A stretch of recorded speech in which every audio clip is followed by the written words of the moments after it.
Madame, monsieur, bonsoir. Bienvenue dans ce numéro du Club de la Presse. Ce soir, une question en politique au sein du parti qui célèbre ses 80 ans, le PDCI, RDA. Qu'est-ce qui bloque pour le retour du président du parti? Une autre interrogation dans cette émission.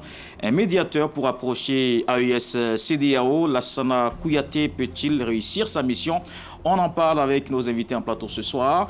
Bonsoir Sylvain Guédé-Debailly. Bonsoir, cher ami Kolo. Bienvenue Sylvain Debailly. Bonsoir Beta Michel. Bonsoir Kolo. Bienvenue Beta Michel. Bienvenue Eric Bayala. Bonsoir. Bonsoir Kolo. Oui, et bonsoir Lassine Bakayoko. Bonsoir Kolo Koulibaly. Alors messieurs, vous êtes la bienvenue. Bienvenue dans le Club de la Presse.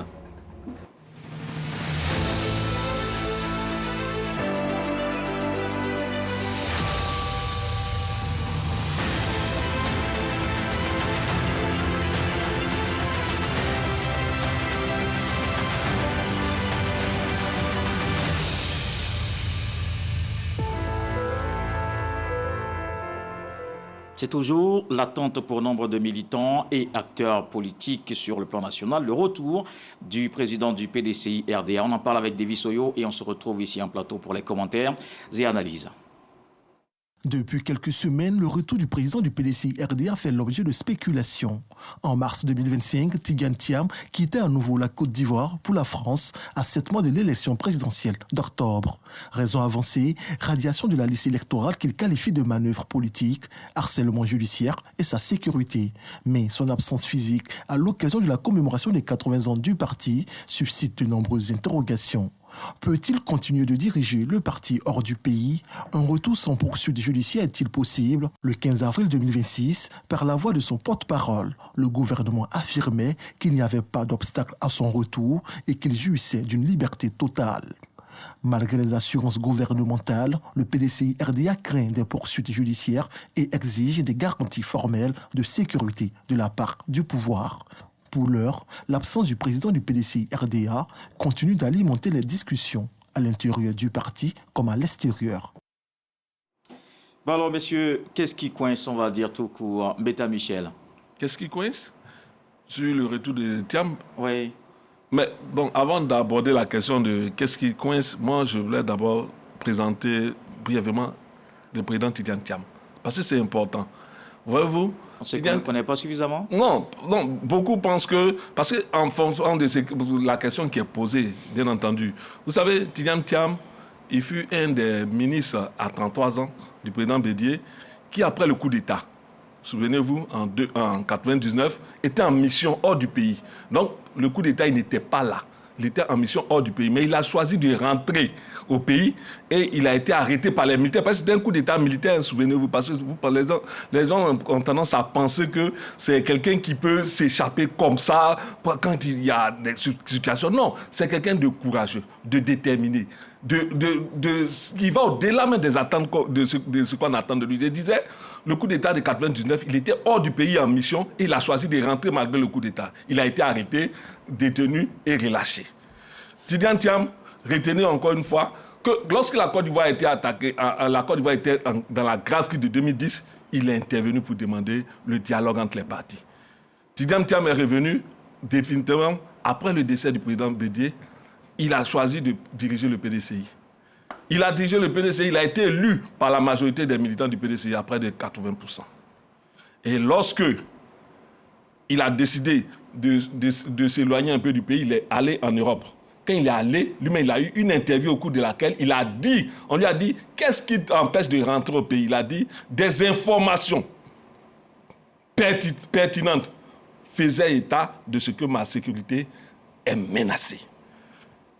Tidjane Thiam, n'oubliez pas, il a dirigé l'une des plus importantes structures dans ce monde-là. Donc c'est quelqu'un qui sait ce qu'il fait et qui sait pourquoi il le fait. Parce qu'il a estimé à un moment donné que sa sécurité était menacée, il s'est éloigné de la Côte d'Ivoire. Et depuis lors, son parti politique, le PDCI, demande le retour sécurisé. Ils l'ont dit bien à lancement de les 80 ans du parti. Le retour sécurisé du président Tidjane Thiam, parce qu'ils ont estimé que le chef de l'État était représenté au plus haut niveau, ils ont estimé qu'il fallait poser le problème clairement. Ils ont demandé le retour sécurisé du président Tidjane Thiam. Donc, vous comprenez pourquoi Tidjane Thiam n'est pas encore rentré, parce qu'il a besoin certainement d'un retour sécurisé pour rentrer en Côte d'Ivoire. Et c'est cela que son parti a demandé au pouvoir et c'est ce qu'ils attendent pour qu'il rentre. Donc, je ne pensez pas qu'il y ait de gaieté de cœur. Il y est parce que rien, il y est parce qu'il a estimé à un moment donné que sa sécurité était menacée.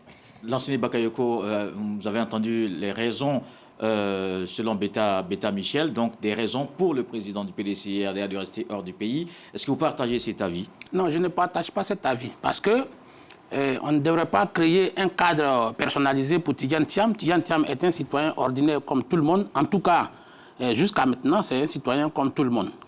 Donc, je ne pense pas qu'on ait besoin de lui créer un nid particulier pour qu'il puisse venir se mettre dans ce nid. Non. Il est un enfant de la République, il peut être dans son pays. D'ailleurs, la Côte d'Ivoire n'est pas réputée faire des enlèvements ou n'est pas réputée créer des conditions d'exil des citoyens. Tous les leaders politiques aujourd'hui, Laurent Gbagbo même qui est condamné à 20 ans de prison, est dans le pays. Il y a beaucoup d'autres personnalités, les Hubert Oulaye, qui n'ont pas eu de prise de corps, qui sont dans le pays, qui circulent comme ils le veulent. Donc Tidjane Thiam, en principe, devrait être dans le pays. Mais pour moi, Tidjane Thiam, s'il y a exil, c'est un exil volontaire. Savez-vous, aujourd'hui, Tidjane Thiam a 64 ans. Sur ces 64 ans, Tidjane Thiam a passé plus de 45 ans hors de la Côte d'Ivoire. Parce que depuis 1999, il n'est pas en Côte d'Ivoire. De 1999 à aujourd'hui, ça fait 27 ans. Son père a été ambassadeur au Maroc depuis 1966. Il y a fait une bonne partie de sa scolarité, à peu près 7-8 ans. Et quand il a eu son bac au lycée classique, il est allé en France. Cette question il allait en France. Va déboucher sur des questions. Il allait en France. On ne met pas. Non, je le dis. On va le laisser terminer.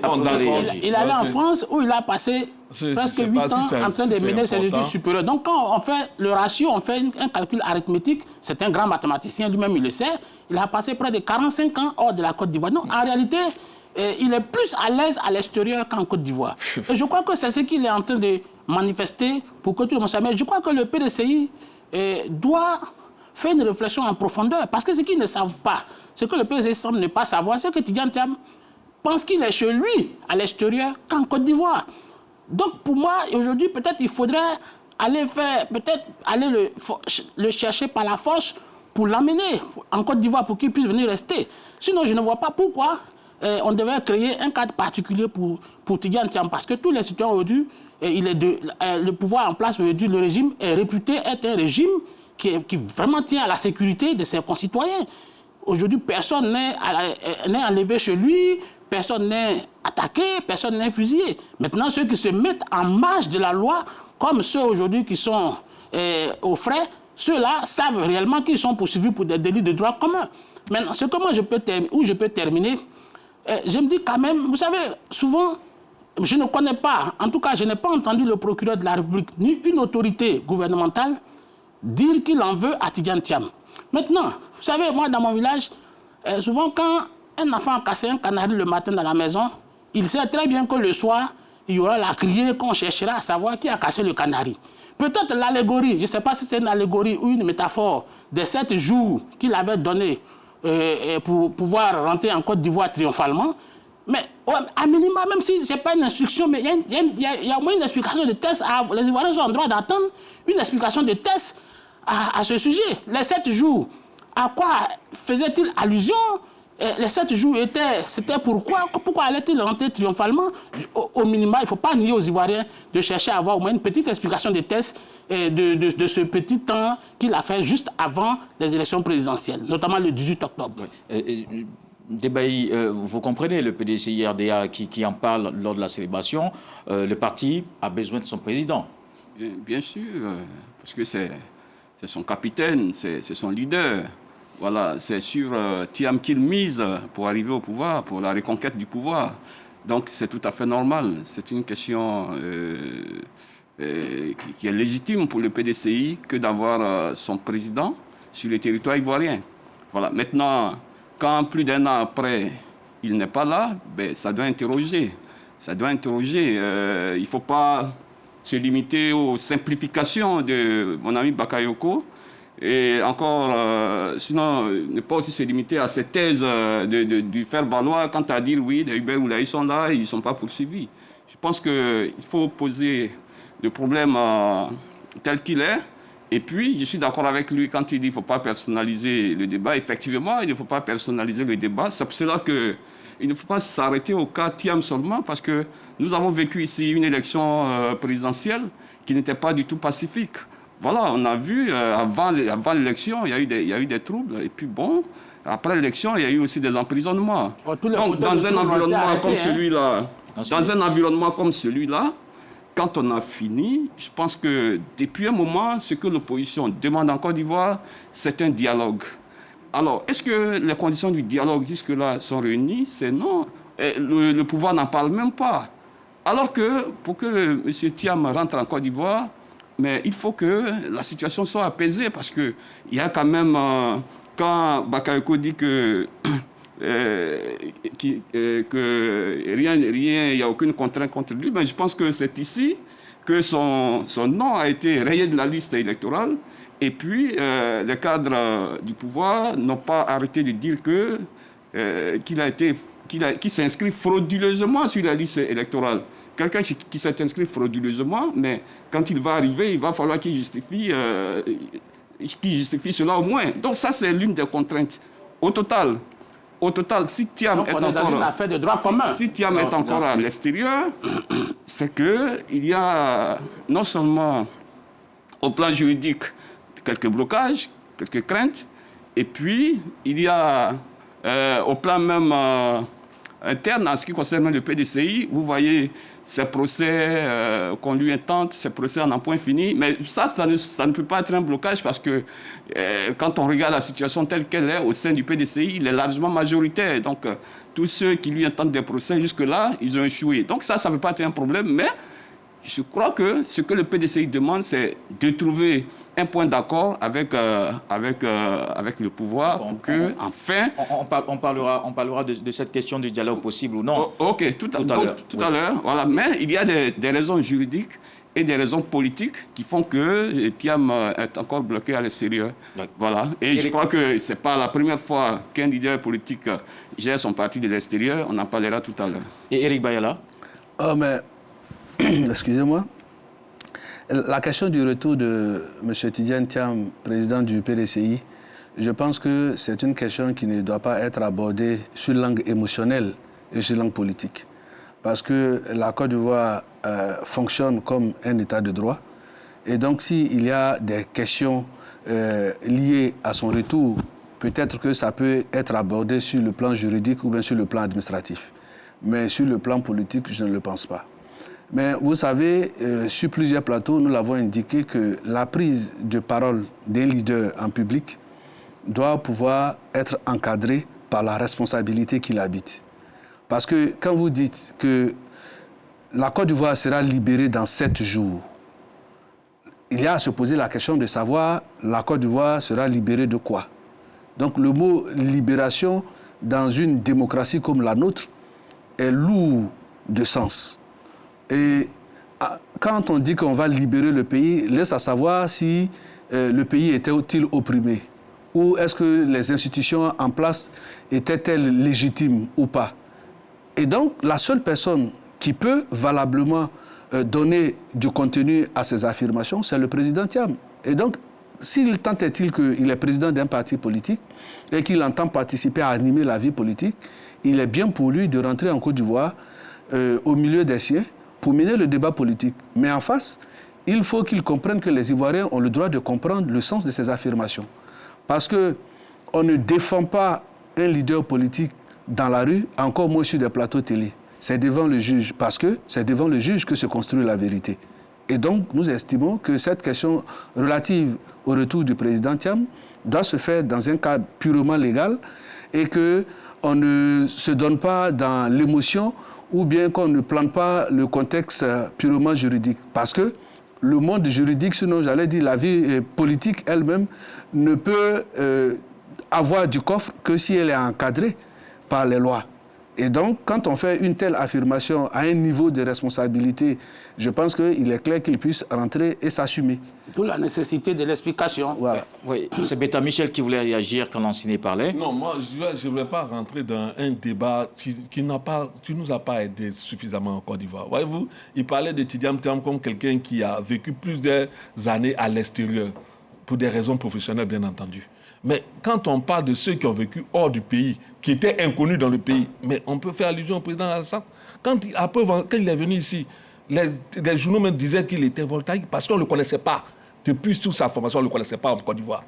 Et ça fait l'objet d'une crise qui nous a conduit dans des dérives qu'on ne voulait pas rappeler. Tidiane Thiam est un Ivoirien. Il est hors du pays pour des questions professionnelles. Il rentre quand tu veux. Maintenant, pour la question de sa sécurité qu'il demande, je crois qu'en Côte d'Ivoire, il faut qu'on fasse preuve quand même, il faut que l'histoire nous enseigne. Il ne faudrait pas qu'on fasse preuve d'amnésie. On fait en sorte d'oublier d'où on vient. Aujourd'hui, c'est Tidiane Thiam qui demande un retour sécurisé. Pourquoi ?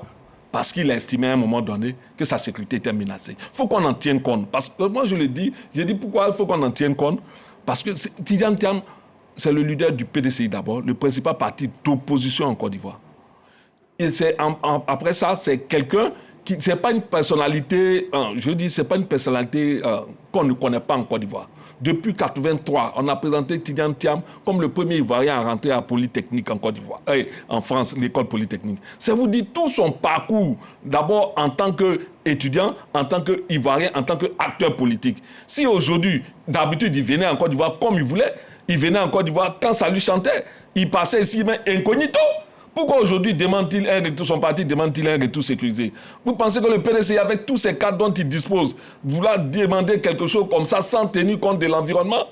Je crois qu'il faut qu'on fasse preuve de mesure quand on parle de ces personnalités. Moi, je crois qu'aujourd'hui, le PDCI a fait la demande. C'est quoi? C'est le dialogue entre le PDCI et RDA et le pouvoir pour ce retour sécurisé? Mais naturellement, je crois que même ça doit, puisque le PDCI l'a demandé ouvertement, ils ne l'ont pas fait en cachette.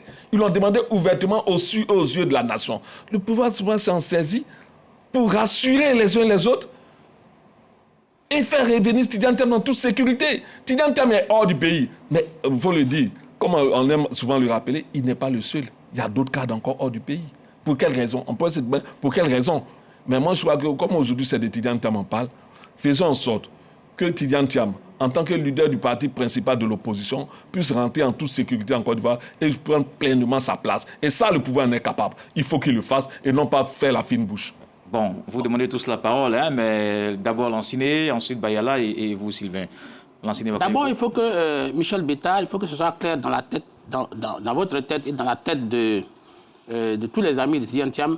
La Côte d'Ivoire ne va pas créer une brigade spéciale pour la sécurisation de Tidiane Thiam. Ça, il faut que ce soit clair. Les impôts des Ivoiriens servent au développement de la Côte d'Ivoire à créer des infrastructures sanitaires, scolaires, éducatives, routières. Les impôts de la Côte d'Ivoire ne serviront pas à créer une unité spéciale pour la sécurisation c'est pas toi la Côte d'Ivoire. D'un citoyen. D'un citoyen. Je pense que vous pouvez déifier Tidiane Thiam. Moi, je crois que Tidiane Thiam, non, cette mystification doit s'arrêter. Tidiane Thiam est le seul polytechnicien de la Côte d'Ivoire. Non. Moi, je me suis rendu à Polytechnique. J'ai vu plein d'Ivoiriens. On est le premier Ivoirien. Mais il n'est pas le seul. Il n'est pas le seul. Moi, je suis passé là-bas. J'ai vu plein d'Ivoiriens qui ont fait Polytechnique. Et je les ai vus. Et même actuellement, il y a des jeunes Ivoiriens qui sont à Polytechnique Paris. Non, il ne faut pas mystifier les gens en faisant croire que Tidiane Thiam est un extraterrestre qui est le seul à avoir fait Polytechnique. Non. Ça, cette mystification peut passer ailleurs, mais pas en Côte d'Ivoire aujourd'hui où ce pays regorge un nombre incalculable de cadres qui ont fait Pont et Chaussée, qui ont fait Polytechnique, qui ont fait Harvard, qui ont fait Cambridge, qui ont fait Oxford. Ça, c'est clair et net. Donc, cette mystification-là, il faut que ça s'arrête. Maintenant, Tidiane Thiam, personne ne le poursuit. Personne ne le poursuit. Ou bien, qu'est-ce qu'il a fait lui-même? Qu'est-ce qu'il se reproche lui-même pour ne pas rentrer? Je crois qu'aujourd'hui, il était là-bas, Bredoumi allait le voir. Bredoumi est revenu, il est aujourd'hui à l'Assemblée nationale. Bredoumi a été arrêté. Bredoumi avait arrêté. Bredoumi est à l'Assemblée nationale et aujourd'hui, il vague tranquillement à cette Est-ce qu'il n'a pas été arrêté lorsqu'il est venu? Je ne voulais pas évoquer ces questions-là. Je pense que Tidiane Thiam devrait prendre le courage pour rentrer. Mais moi, ce dont je suis convaincu, et je le dis froidement, avec sincérité, c'est que Tidiane Thiam se sent plus à l'aise à Paris qu'en Côte d'Ivoire. Tidiane Thiam voulait faire l'opportunisme en cherchant à venir s'introduire dans le palais simplement parce qu'il pensait que c'était un poste vacant. Or, aujourd'hui, il se trouve que le poste est occupé. Et il y a plein d'autres Ivoiriens qui ont la compétence, qui sont capables d'assurer la continuité du plan Alassane Ouattara. Et pour l'instant, le plan Alassane y est. Donc, Tidiane Thiam, il peut rentrer simplement parce qu'il voudrait qu'on lui laisse des lauriers qu'on lui fasse une brigade spéciale, qu'on lui fasse un quartier sécurisé à lui tout seul, qu'on lui crée une plage spéciale à Bassam ou bien à Mondoukou pour qu'il puisse venir. Tu sais, quand tu fais ça, c'est à voir que l'enseignement tu méprises les...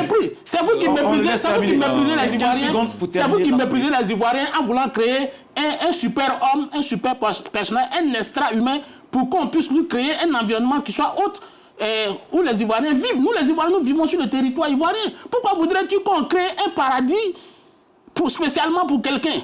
Non, je ne pense pas. Il faut qu'il s'accommode que nous sommes en Côte d'Ivoire et que s'il veut venir ici, il peut venir, il peut fréquenter les mêmes plages, les mêmes cinémas, les mêmes... Il le fait souvent, il le fait suffisamment quand même. Parce qu'il n'a pas envie de venir. Les Ivoiriens ne pleureront pas parce qu'ils ne peuvent pas venir dans le pays. Eric Bayala. Oui, mon ami Beta disait que le PDCI a demandé le retour sécurisé du président Thiam, mais je ne pense pas que sur ces questions-là, il y a une voix plus autorisée que celle du porte-parole du gouvernement.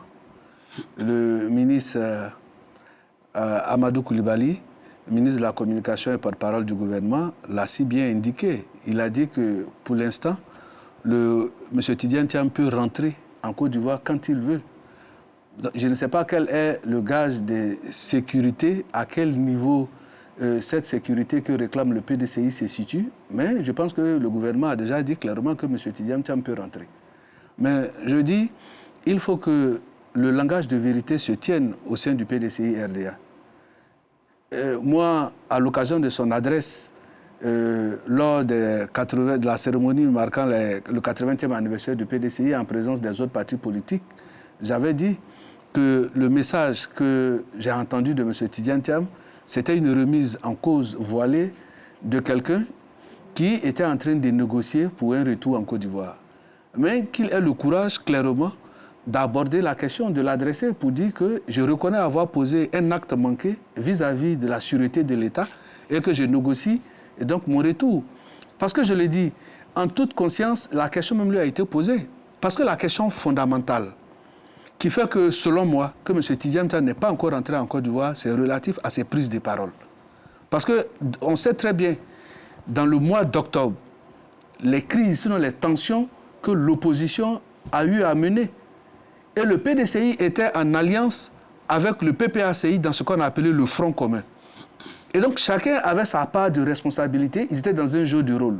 Lui, à l'extérieur, déclarant que la Côte d'Ivoire sera libérée dans 7 jours, et sur le terrain, on voit des gens qui obstruent des rues, qui attaquent les bus, qui détruisent les biens publics, qui assassinent les gendarmes.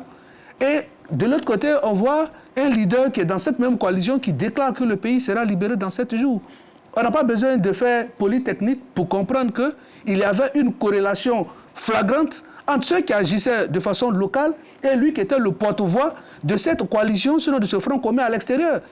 Et donc qu'il s'assume, qu'il rentre en Côte d'Ivoire et qu'il fasse face à ses responsabilités, notamment à sa prise de parole indiquant la libération de l'État de Côte d'Ivoire dans 7 jours. Parce que dans le mot libération, qu'est-ce que cela sous-entend? Cela sous-entend clairement que les institutions de la République ne sont pas légitimes et que ceux qui les incarnent n'ont pas le droit d'y être et que lui, en tant que héros, sauveur, viendra pour libérer ce pays. Mais dans un tel contexte, il faut qu'il soit interrogé. Et comme je l'ai dit, la vérité se construit devant le juge. C'est devant le juge qu'il aura toutes les chances, avec ses conseils bien entendu, d'expliquer ce que cela renfermait dans sa logique de libérer le pays en 7 jours. Et il a même précisé que même Dieu même a construit le monde en 7 jours et après qu'il s'est reposé. On attend bien que ce Dieu, qu'on appelle ce Deus Machina, arrive pour qu'il puisse libérer la Côte d'Ivoire comme il le prévoit, et puis on verra à quoi s'en tenir et à quoi cela retourne. Sylvain Debaye, vous avez dit qu'il ne faut pas personnaliser le dialogue politique, mais pour Thiam, ça peut se comprendre. Oui, ça se comprend parce que ça devient finalement un nœud gordien. Et moi, je demande à nos amis qui sont proches du pouvoir, au relais du pouvoir, de lever, quelquefois dans le discours, il faut lever les ambiguïtés. Il faut aussi lever ces contradictions qu'ils entretiennent ici sur ce plateau, parce qu'ils sont en contradiction avec eux-mêmes. Quand les jours sont pairs, oui, Thiam peut venir, il est libre de ses mouvements. Et les jours impairs, oui, il va répondre de ses paroles et tout. Depuis quand, pour un leader politique, dire des paroles dans une période de campagne, depuis quand ça a été un délit? Si, c'est on a fait en pleine campagne d'ailleurs. Mais attends, s'il te plaît. On ne peut pas laisser prospérer ça parce que c'est très grave. Vous aurez la parole. Monsieur Bayala, oui, cher ami, allez-y. Donc laissez-moi parler. Parce que sur le sujet, comme vous parlez des paroles, le premier des Ivoiriens, le chef d'État en campagne, a traité les Ivoiriens de chiens. Qui l'a entendu? Hein? Qui l'a entendu? Je suis à boire la caravane, pas tu as oublié?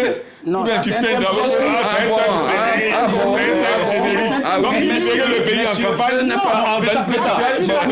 Je n'ai pas fini. Quand l'un de ses proches, Sylvain n'a pas terminé. Quand l'un de ses proches, un cadre, un classique du RHDP, dit publiquement au cours d'un meeting, Ata Mogote, ce n'est pas notre... comment ça se dit? Il n'est pas des nôtres. Non, Sylvain sort des... Oh non. Mais c'est ce que vous voulez faire. C'est ce que vous avez commencé. Ça aussi, il peut être attendu. L'État est lanciné. Soit républicain, L'État est lanciné. Celui qui a proféré ces paroles-là, qui l'a inquiété? Qu'est-ce que vous voulez dire? Non, je veux dire qu'il faut, quand on parle de la Côte d'Ivoire, il faut qu'on soit circonspect. Parce que dire en même temps que oui, Thiam peut rentrer, on ne peut pas ménager une brigade spéciale pour lui, et puis en même temps, c'est les mêmes gens qui disent ouais, il va venir répondre de ce qu'il a dit à Paris, alors que depuis un moment, Thiam s'était déjà prononcé sur cette phrase, il avait dit que c'était dans un contexte. Voilà, donc aujourd'hui, si on a vraiment besoin d'une paix, en tout cas pas celle des braves, mais d'une paix réelle pour la Côte d'Ivoire, je pense que c'est des questions qu'il faut traiter. De la même manière qu'on doit traiter aussi les questions de l'opposition, parce que vous dites que Thiam n'est pas menacé, alors que derrière lui, il y a près de 1600 qui sont encore en prison. Vous leur reprochez de faire du terrorisme. Aucun tribunal ne les a encore inculpés, ne les a encore jugés et qui sont reconnus coupables devant les tribunaux, parce que quand ils sont coupables, qu'on peut les accuser de tels délits. Jusque-là, ce sont des présomptions. Ce sont des présomptions. Donc, il faut les juger d'abord. Okay. En ce moment-là, Thiam rentrera. Sinon, si c'est ce que vous êtes en train de dire, si c'est sur cette base qu'il doit rentrer, je pense que Thiam ne sera pas le seul à avoir fait ça. Il rentrera quand il sentira que le pouvoir est à portée, comme l'avait fait l'autre, qui, pour lui, avant qu'il ne rentre, vous le savez, ici en Côte d'Ivoire, après le Front de la Réconciliation, le candidat du RDA à l'époque, avait aussi bénéficié des largesses du régime qui était en place. Tout comme le président Bédié, ils sont rentrés avec un retour sécurisé. Ce n'est pas des brigades spéciales qu'on avait érigées pour eux, mais on leur avait donné au moins une sécurité. C'est de cela qu'il s'agit. Est-ce que appliquer cela pour que la Côte d'Ivoire soit en paix, est-ce que c'est faire du mal? Alors, messieurs, on a presque terminé. Ce qu'on va faire, c'est 1 minute à chacun pour terminer sur ce sujet. Beta. Oui, moi, ce que je voulais dire, je dis la Côte d'Ivoire a traversé suffisamment de crises. En plus, même en 2025, ce que nous avons vécu, vous avez pu constater avec nous tous, une élection dans laquelle les principales forces de l'opposition ont vu leurs candidats écartés. L'élection s'est faite autour d'une seule personnalité. Le président, bien entendu, l'a gagné. Mais ça ne veut pas dire que nous sommes en paix. Il faut tenir compte des différentes crises que nous avons vécues depuis 1999, le coup d'État, je dis insensé contre le président Bédié, avec les différentes crises que nous avons connues. Nous en revenons encore en 2025 avec une élection qui exclut d'autres candidats. Donc nous sommes dans une période encore cruciale. S'il y a lieu de négocier, faisons-le pour que tout le monde se sente chez lui et puisse parler à ses occupations politiques sereinement et sans turpitude. Il parle de négociations. Je pense que la Côte d'Ivoire est au travail. La Côte d'Ivoire n'a pas besoin de bavardage et de perte de temps.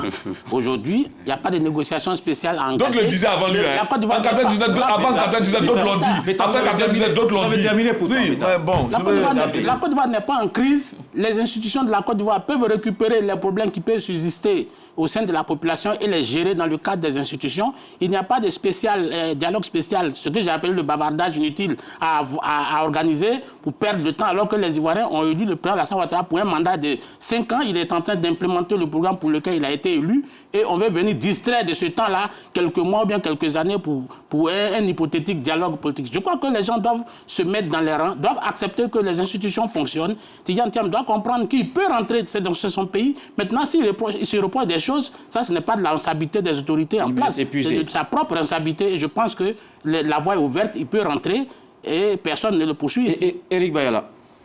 Ce que je voulais dire, c'est qu'il n'y a pas de discours spécifique pour un leader qu'il doit tenir en période de campagne et un autre discours qu'il doit tenir hors de la campagne. Parce que les propos nous engagent. Monsieur Kolo, conviendrez-vous avec moi qu'au nom de la campagne, un leader économique et par un leader politique peut dire « Je demande au Sénoufo d'aller attaquer les BT pour qu'on puisse prendre le pouvoir pendant que nous sommes en période de campagne ». Non. Alors, donc, de quoi est-ce qu'on parle?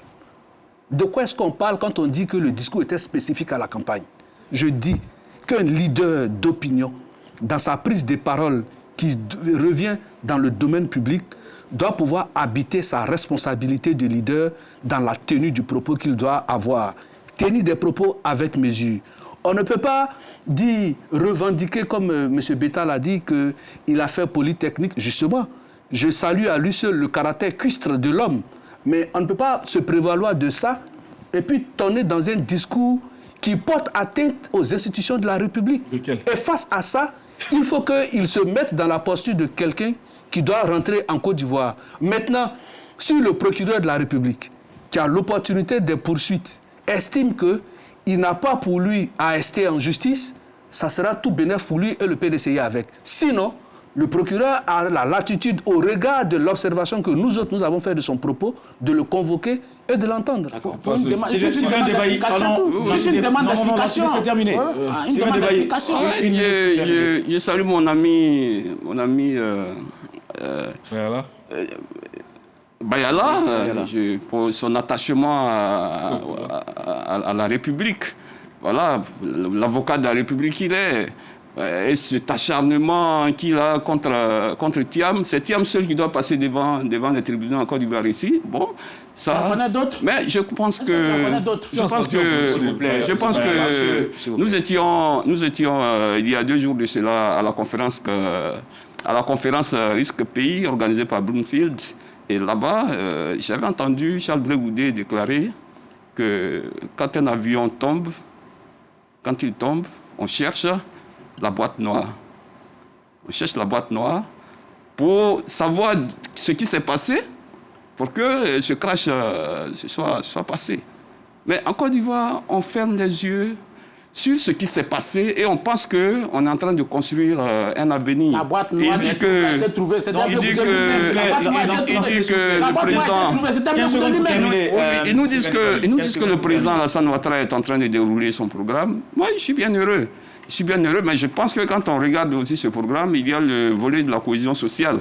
La cohésion sociale veut que les Ivoiriens se regardent face à face et règlent les problèmes. Merci, que ce soit le problème de Thiam, que ce soit le problème de Sorodium, que ce soit le problème de la réinscription de Laurent Gbagbo sur la liste électorale. Tout cela a crispé l'atmosphère politique. Merci. Il faut que Sylvain Débailly. Un autre sujet nous intéresse. Lancez-le s'il vous plaît. Un autre sujet nous intéresse dans la sous-région. Cette fois, est-ce possible un retour des pays de l'AES dans la CEDEAO? L'organisation sous-régionale y croit en tout cas, en nommant Lassana Kouyaté comme médiateur. Davis Oyo.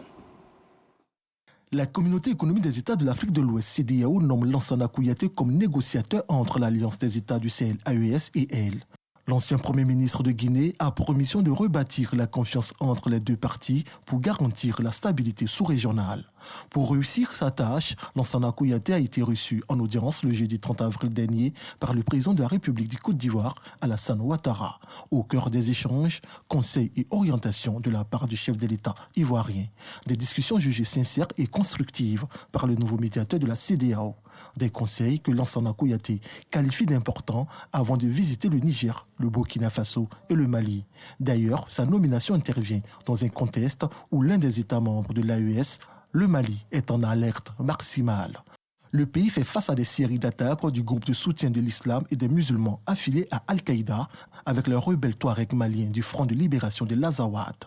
Lansana Kouyaté va-t-il réussir sa mission ?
Les proches de Ouattara aussi savaient qu'ils existaient. Non, quand on a dit les voltaïques, personne n'a répondu.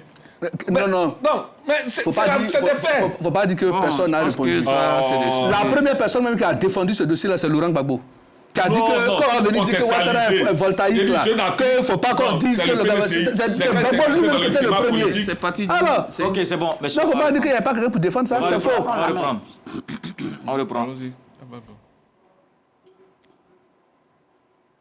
Alors, messieurs, c'est une rupture actée depuis le 29 janvier 2025. Un médiateur pour approcher les pays de l'AES et la CEDEAO. Beta Michel, avec quelle chance de succès? Vous savez, aujourd'hui, la question de l'AES est une question qui dépasse même le seul cas de ces pays-là.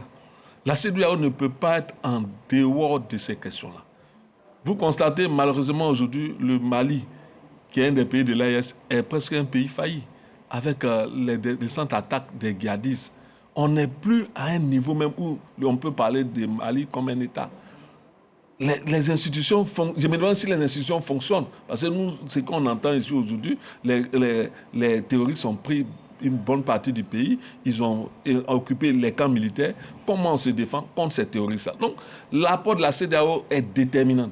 Est déterminant d'autant plus que ces pays-là, s'ils tombent après le Mali, si d'autres pays arrivaient à tomber, toutes ces populations qui sont près de 80% de la population de la sous-région, parce que le Mali, 26 millions d'habitants, le Burkina, 29, le Niger, près de 26. Donc, le territoire qui constitue presque 80% du territoire de la sous-région. Donc, je dis que ces pays-là ont besoin de l'aide des autres pays de la CEDEAO, y compris le géant nigérien. Il faut faire en sorte que ces pays-là reviennent dans le giron de la CEDEAO et fassent en sorte qu'ensemble, nous puissions les aider à rétablir l'ordre constitutionnel et ramener ces pays-là sur le chemin de la démocratie, comme j'ai pu le dire, la démocratie pour la construction des nations fortes dans la sous-région. Donc, la venue de Lassana, ça peut augurer d'espérance, parce qu'on a besoin de les y emmener par des négociations, par un dialogue, par la nécessité de leur montrer que leur État ne peut plus continuer de vaguer dans cette crise-là avec les moyens dont ils disposent. Il faut qu'ils se fassent aider par les autres pays de la CEDEAO. Aujourd'hui, on porte beaucoup d'espoir sur cette négociation. On lui prête d'être un négociateur fait. Lassana Conté, il a été couillaté, autant pour moi, pardon, comme c'est le président Lassana Conté qui a fait Premier ministre. Donc souvent, il a été Premier ministre de Guinée sous un précédent régime. Il est quelqu'un dont déjà ses proches saluent déjà sa capacité de négociation. Il en a fait déjà des preuves ailleurs. Et aujourd'hui, nous souhaitons que ces preuves-là puissent nous aider dans cette crise de l'AES, avec les pays de l'AES. Donc pour moi, aujourd'hui, je veux lui prêter le bénéfice de la compétence, le bénéfice de la capacité à ramener ces pays-là dans le giron de nos pays de la sous-région. Est-ce que justement, ce sera possible cela? Ramener ces trois pays, le Mali, le Niger, le Burkina Faso, au sein de la CEDEAO à l'heure actuelle? Non, c'est pas les ramener totalement dans la CEDEAO, oui, mais au fait en sorte qu'ils continuent de coopérer avec les États de la CEDEAO. Pour moi, l'AES n'existe pas. C'est une organisation chimérique qui a été mise en place par la volonté de trois jeunes qui n'avaient d'autres objectifs que d'instrumentaliser leur venue au pouvoir et s'y maintenir. En dehors de cela, l'AES, en termes d'espace, oui, existe, mais en termes de contenu, il n'y a rien. Parce qu'ils avaient mis en place, par exemple, une charte, une armée en attente. Mais lorsque le Mali a été attaqué tout dernièrement, on n'a pas vu la solidarité militaire s'exercer. Ça veut dire que tout ce qui est raconté là, on se gargarise d'avoir une armée, mais il n'en est rien. Ces trois pays mis ensemble, c'est à peu près plus de 2 millions de kilomètres carrés. Mais près de 70% de ces territoires est occupé par des forces irrédentistes ou alors des djihadistes. Alors où se trouve la souveraineté de ces pays? Moi, je pense qu'il y a une seule question à laquelle ces trois jeunes doivent répondre. Pourquoi vous avez quitté la CEDEAO? Et en filigrane, j'ai entendu le diplomate guinéen rapportant sa rencontre avec le président Alassane Ouattara poser la même question. Je crois que si on trouve réponse à cette question, on pourra résoudre ce problème. Mais pour ma part, j'estime qu'ils, quoi qu'on dise, ils existent déjà. C'est des jeunes qui existent. Ça dit, ils sont des présidents de fait, ils représentent leur pays de fait. Donc, la CEDEAO peut-être devrait acter cela, comprendre que oui, puisque tout aller créer la confédération, c'était juste pour se soustraire des exigences démocratiques et des contingences impliquées par leur appartenance à la CEDEAO. Je crois que c'est pour ça qu'ils ont créé l'AES et il n'y avait aucun autre projet. Bon, les questions de souveraineté, de panafricanisme, c'était des subterfuges pour enfumer, j'allais dire, la population ou pour mettre la population, légitimer leur action à la tête de ces pays. Maintenant qu'ils sont des présidents de fait et que la CEDEAO n'est plus hostile à leur présence à la tête de leur pays, ils devraient, en tout cas, sortir de cette affaire de AES qui n'existe en réalité pas. Et nous avons une exigence humaine, une exigence politique, une exigence économique pour pouvoir les contraindre à se rétablir. Parce que là, ils sont comme des pays malades de l'AES. Pour moi, c'est une sorte de maladie. Donc, il faut la soigner. Il faut leur amputer cela pour qu'ils puissent retourner dans la République de la CEDEAO et puis permettre à ce que la CEDEAO n'ait pas ce kyste-là, que la CEDEAO puisse fonctionner. Parce qu'in fine, je termine par là, rapidement. La crainte que nous avons en tant que pays côtier, c'est que ces trois pays représentent quand même des digues. Nous n'avons culturellement rien à voir avec les djihadistes. C'est eux qui ont culturellement des choses à voir avec les djihadistes. Il y a ceux qui mènent le combat islamiste, ils ont des affinités culturelles avec ces trois pays. Quand vous allez à Agadez, quand vous allez à Tombouctou, à Tessalit, à Kidal, vous allez à Amderaboukan, tout ça, ce sont des gens, ce sont des peuples interpénétrés avec lesquels nous, les Ivoiriens, n'avons rien à voir. Mais nous disons simplement que si ces digues sont rompues, nos pays sont menacés. Et c'est pourquoi nous sommes dans un combat de survie. Nous ne sommes pas dans un combat de... Ce n'est pas des pérégrinations pour aller, si vous voulez, annexer notre pays. Non, nous sommes dans la survie, nous sommes dans la défense pour que nos pays puissent exister. Et Eric Bayala? D'abord, moi je pense qu'il faut saluer la nomination de M. Lansana Kouyaté. Le signal que la CEDEAO envoie, c'est que la CEDEAO entend... Il faut rappeler que c'est depuis fin mars. Hein. Fin mars, oui. Un peu plus d'un mois. Voilà, un peu plus d'un mois. Je pense que c'est le 26 mars 2026. Et en nommant l'ex-premier ministre Lansana Kouyaté, qui lui-même a été ex-secrétaire exécutif de la CEDEAO, et donc c'est quelqu'un qui connaît les chefs d'État. C'est un homme de réseau pour lui. Comme Michel l'a dit, il a vraiment le profil de la médiation. Mais cela renvoie au fait que la CEDEAO est dans une disposition de régler cette crise de façon diplomatique et non dans la confrontation. Maintenant, en face, nous avons les États de l'AES qui, eux, ne font pas confiance à la CEDEAO. Ils estiment que la CEDEAO est instrumentalisée politiquement. Ils estiment qu'à leur niveau déjà, l'AES a déjà une position tranchée. Ils ont déjà acté leur sortie de la CEDEAO. Ils revendiquent pour eux une souveraineté à tous les niveaux. Et puis, à côté de ça, il y a les pressions géopolitiques. Les États de la CEDEAO aujourd'hui, de l'AES, sont assistés par de nouveaux partenariats sécuritaires. Et ces partenariats sécuritaires-là savent ce qu'ils y gagnent. Est-ce que ces partenaires d'aujourd'hui sont prêts à laisser du lest à ces États pour que ces États-là retournent à la CEDEAO qui entend, bien entendu, ce sera se mettre une nouvelle tutelle. Alors que là, les deals qu'il y a entre ces nouveaux partenaires sécuritaires et les États de l'AES sont des deals vraiment importants. Mais malheureusement, ce que nous regrettons, c'est qu'aujourd'hui, ces États-là sont fragilisés. Et donc, la mission de Lansana Kouyaté, je pense, ce n'est pas trop de faire revenir forcément les États de l'AES au sein de la CEDEAO, mais c'est pour qu'ils acceptent de façon, j'allais dire, un peu plus souple, la reprise de la coopération sous-régionale sur des questions économiques. Parce qu'on a des populations qui sont tellement dans un melting pot tellement poussé qu'ils sont condamnés à vivre ensemble. Même si les territoires sont définis, mais les peuples sont dans une politique de rapprochement, d'aller et de venir. Pour moi, c'est plutôt une mission qui va participer à amoindrir une rupture brutale, mais de parler plutôt d'un divorce maîtrisé. De sorte à ce que la coopération puisse reprendre entre les États de l'AES et ceux de la CEDEAO pour que des questions sécuritaires, par exemple, sur la notion du terrorisme, la coopération transfrontalière et sur bien d'autres sujets puissent reprendre de sorte à ce qu'on puisse avoir un environnement sous-régional sécurisé pour le bénéfice de l'ensemble des populations. Oui. Sylvain Debailly, comment vous voyez cette médiation?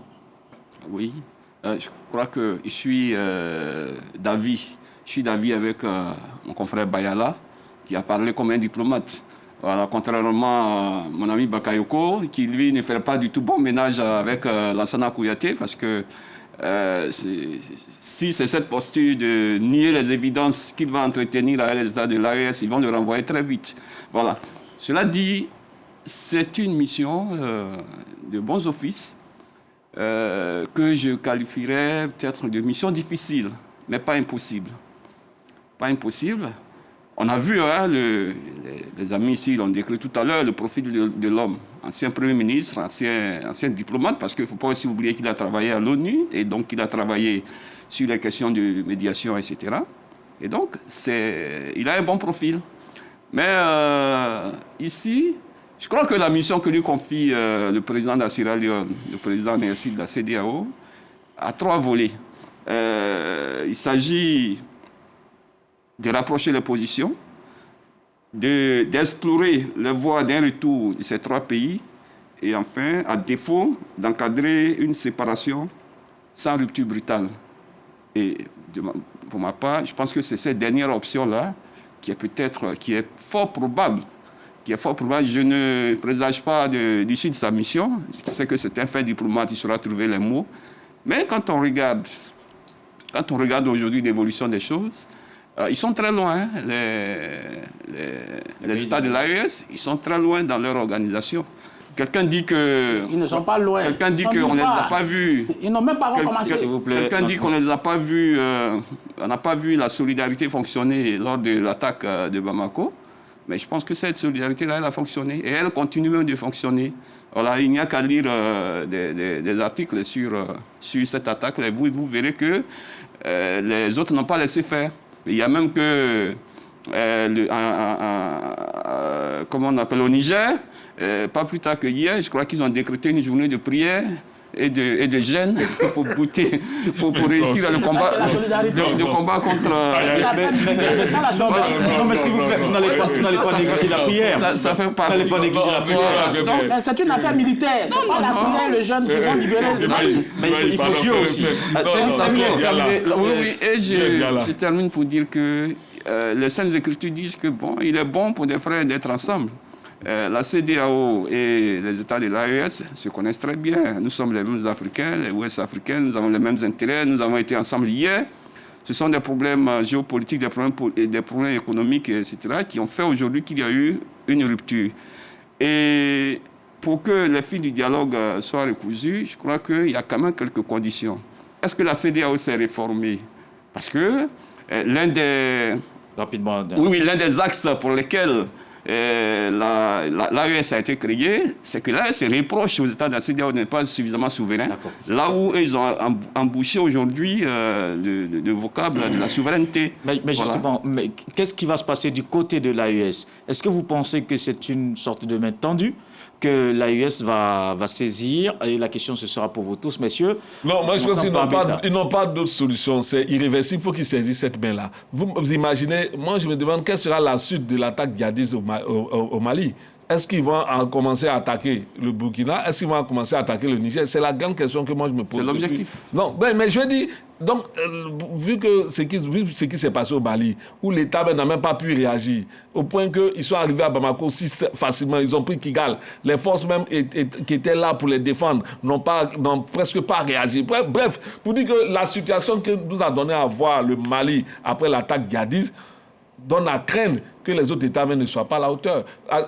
L'ancien président État de 15 000 hommes qu'ils ont dit préparer pour la force de coalition, voilà, en attente pour eux. Mais il fallait les financer. Ils n'ont même pas commencé à les mettre en place. Ils n'ont même pas commencé à la financer. Où ils vont trouver les moyens? Je pense que les pays de l'AES gagneraient pour une sortie honorable de cette crise-là, de saisir cette main de la CEDEAO afin de nous faire avancer. L'enseignant Bakayoko? Moi, je pense qu'il y a une seule solution.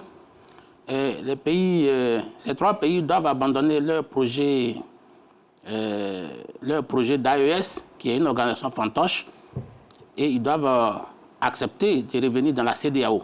Parce que dans tous les cas, et je l'ai dit, tout ce qu'ils ont fait, c'était juste pour qu'ils puissent exister politiquement, ils puissent rester à la tête de leur État. Maintenant que cela est acté, je ne pense pas que la CEDEAO est en train d'aujourd'hui de remettre en cause leur présence à la tête de ces États. Donc, ils sont déjà présidents, et même, certains même parmi eux disent qu'ils sont présidents de la République. Donc, acceptez, ils sont présidents de la République. Tiani dit qu'il est président de la République, Ibrahim Traoré dit qu'il est président de la République, Assimi Goïta n'a pas encore dit ça, mais il se comporte comme un président de la République. Donc, ils sont déjà présidents de la République. Donc, qu'ils abandonnent leur projet chimérique là, de l'AES pour accepter de revenir dans la République de la CEDEAO. Parce qu'ils n'ont même pas le choix. Ces 3 pays n'ont pas les moyens de se prendre en charge militairement dans un contexte comme celui-là. Ils ont compté sur la Russie. La Russie est même après la peau d'escampette. Dès que les premiers djihadistes, à Kidal notamment, ils ont pris la peau d'escampette. On a vu les images. Ils sont partis de Kidal, ils ont négocié leur départ. Et donc aujourd'hui, je ne pense pas que la personne sur laquelle ces 3 pays ont compté, ces pays leur ont fait un faux bond. Ça, c'est une évidence, il faut l'accepter. C'est pour ça que je demande à ces 3 pays de revenir dans la République de la CEDEAO, d'accepter d'intégrer l'organisation souveraine, parce que leur avenir s'y trouve. Ces 3 pays, la conjonction de ces 3 pays, ils ont à peu près 10 millions d'habitants en Côte d'Ivoire. Mais si vous êtes autant souverain, mais bien sûr, il faut assumer votre souveraineté en entier. Venez récupérer vos ressortissants dans tous les pays de la CEDEAO et puis assumer votre souveraineté. Tant que ce n'est pas le cas, nous allons continuer à parler de leur affaire.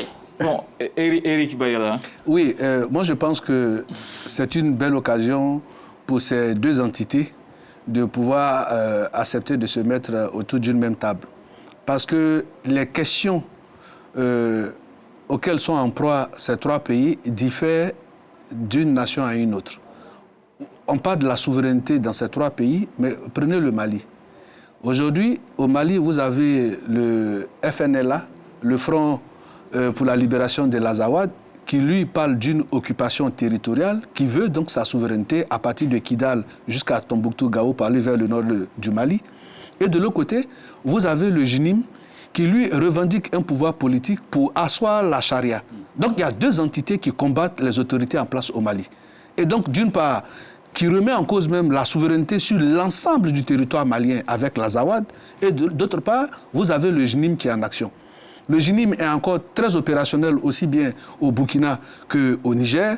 Et donc dans ces conditions-là, vous voyez qu'ils sont dans une même confédération, mais ils n'ont pas en face les mêmes types de terroristes et de rebelles.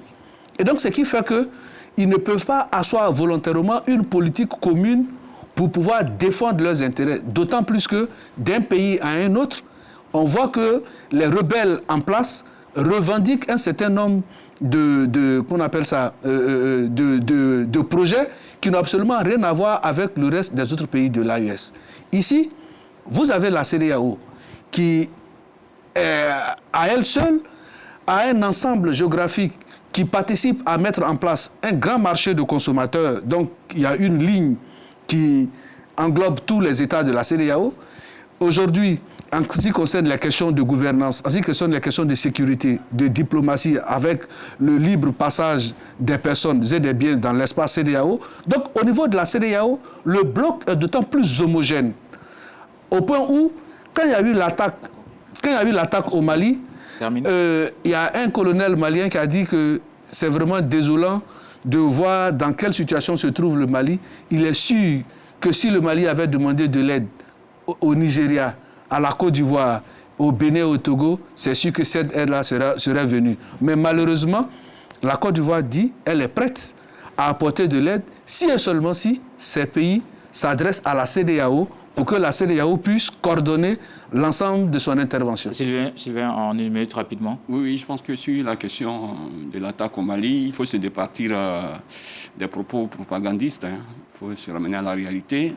L'État malien ne s'est pas effondré parce qu'on a encore les mêmes autorités qui sont restées en place. Maintenant, pour revenir à la question même de la CEDEAO, je pense que la CEDEAO doit être ce miel qui se bonifie et qui attire plus d'abeilles. Il faut donc que ce miel se constitue avant d'aller dire aux autres abeilles, il y a du bon miel ici. Le miel est déjà constitué. Il y a du bon miel ici. Le miel est déjà constitué. Venez de la paix. Voilà. Sinon, tant que la CEDEAO sera ce qu'elle est aujourd'hui, sans s'être réformée, la monnaie unique, on n'avance pas suffisamment, les questions de souveraineté, on l'ouvre. Et la CEDEAO des peuples, on n'en voit pas suffisamment. Tant que cette CEDEAO sera dans cette posture, je pense qu'elle ne peut pas séduire. Elle ne peut pas séduire au-delà de ses frontières. Le Maroc et la Mauritanie frappent à la porte de la CEDEAO. De la même façon que... Le Maroc et la Mauritanie peuvent rester à niveau de la CEDEAO. Pourquoi tu peux dire que la CEDEAO n'est pas attractive? De la même façon, à l'actif de Lansana Kouyaté dans sa mission, je pense qu'il a quand même quelques ressorts sur lesquels il peut s'appuyer. Parce qu'en Afrique de l'Ouest, il y a des pays qui sont quand même compatibles avec l'AES aujourd'hui. Je veux parler du Ghana, je veux parler du Togo, qui, eux, ne sont pas dans une logique... Est-ce que le mot n'est pas... Ils ne sont pas dans une logique de rupture totale avec l'AES. Il y a un minimum de coopération. Alors, bon, voilà. Donc, ils peuvent aider à la mission oui. pour que, bon, peut-être à l'avenir... les choses puissent... Merci, Sylvain. Très attractive. Merci Sylvain Debailly, Eric Bayala. Merci, merci à Beta Michel, Lansine Bakayoko. Merci à vous de nous avoir suivis. On se dit à dimanche pour un autre numéro du Club de la Presse.